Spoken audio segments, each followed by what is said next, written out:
सीखा वो मुझे दूसरों को सिखाने में आनंद बड़ा आता है। और कहते थे बचपन में फूलों को टीचर बनकर हमने पढ़ना सिखाया, तो सोचा क्यों ना इसे अपने आदत में डाल लिया जाए और योग शिक्षक बन जाए। तो ये एक छोटा सा काम मैंने लिया, लेकिन मतलब आज मुझे आपकी संख्या देखकर इतना अच्छा लग रहा है। और ये और ज़्यादा खुशी इस बात से हो रही है कि आप लोग इतने मतलब स्वस्थ होते जा रहे हैं। मैं दीपक जी की बात करूं तो दीपक जी 11 फरवरी को यहाँ प्रोग्राम था और दीपक जी ने बहुत छोटी सी बात अपने बारे में शेयर की थी और देखिए परिवर्तन, आज डांस भी हुआ, हास्य आसन भी हुआ, अपने बारे में अनुभव भी हुआ और बहुत अच्छा लगा। ऐसे ही मधुसूदन जी ने पहले भी हमारे मामी जी के घर पे कार्यक्रम था, वहाँ पर अपनी प्रस्तुति दी थी। आज यहाँ मतलब एक सारे बड़े निखरे से लग रहे हैं, अभी बिल्कुल स्वस्थ हो गए। इससे पता चलता है कि आपके शरीर को बहुत लाभ हो रहा है। देखिए रही बात मेरे मल्टी टैलेंटेड होने की, तो मैं ये सोचती हूँ कि अगर सब कुछ किया नहीं जीवन में तो यही रह जाएगा, तो क्यों ना आनंद लिया जाए। और यही आनंद का नतीजा है जो आप लोग इतने सारे इवेंट्स कर रहे हैं, यहाँ पर प्रोग्राम दे रहे हैं, प्रस्तुति दे रहे हैं। आपको भी अपना बचपन याद आ गया, सब जी रहे हैं ना बचपन को। वहाँ पर देखो ऐसे कहते भी हैं कि बचपन फिर युवावस्था, फिर जवानी आई जाती है, गृहस्थ देखना है, फिर बुढ़ापा आता है। लेकिन अगर बुढ़ापे से पहले दोबारा बचपन आ जाए तो क्या बुरा है। तो हम इस बचपन को कायम रखेंगे जब तक जीवित हैं, ठीक है। तो योग हमेशा करेंगे, कोशिश रहेगी। मैं ईश्वर से प्रार्थना करती हूँ आज भगवान के सामने, भगवान के मंदिर में ये भी आज कह रही थी कि भगवान की बड़ी कृपा है कि दोबारा से मुझे यही बुला लिया, ये भी ईश्वर की।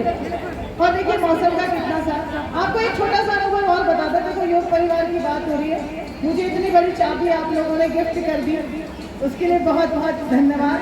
मैं आपको बताऊं, दीदी और मैं गए थे शोरूम में, तो उसने हमें ऐसे बोल दिया था कि जी साइट तो खुल नहीं रही है, कि ये तो होगी नहीं बुकिंग। और दीदी ने ऐसे बोला, पहले फोन करके पूछती रही, कुछ रिस्पॉन्स नहीं। दीदी ने कहा चले जा, हम दोनों जी चल गए।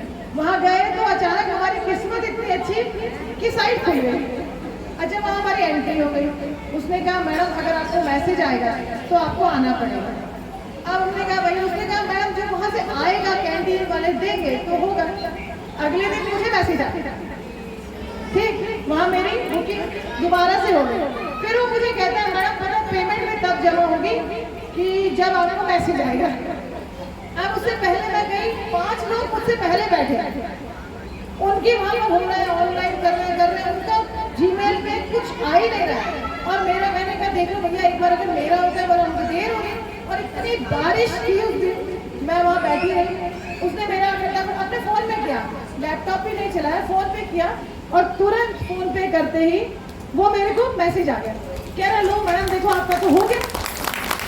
अब मुझे कहता है मैडम फिर भी कैंटीन वाले ना मैसेज नहीं भेजते, आप इतने खुश मत होइए, पेमेंट जमा करने के लिए फिर भी 3 दिन लगेंगे।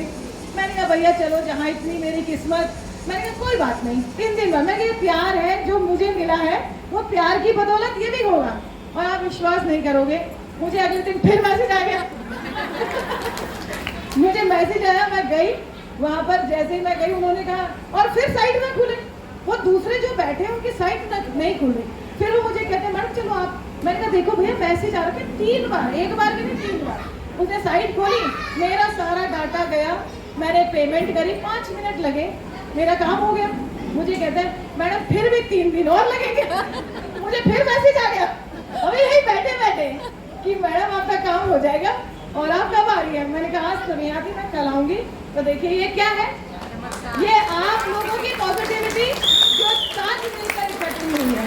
तो क्या कहते हैं, तुम्हारे दिव्य दर्शन की मैं इच्छा लेके आया हूँ, पिला दो प्रेम का अमृत पिपासा लेके आया हूँ। ये सब भगवान की कृपा है।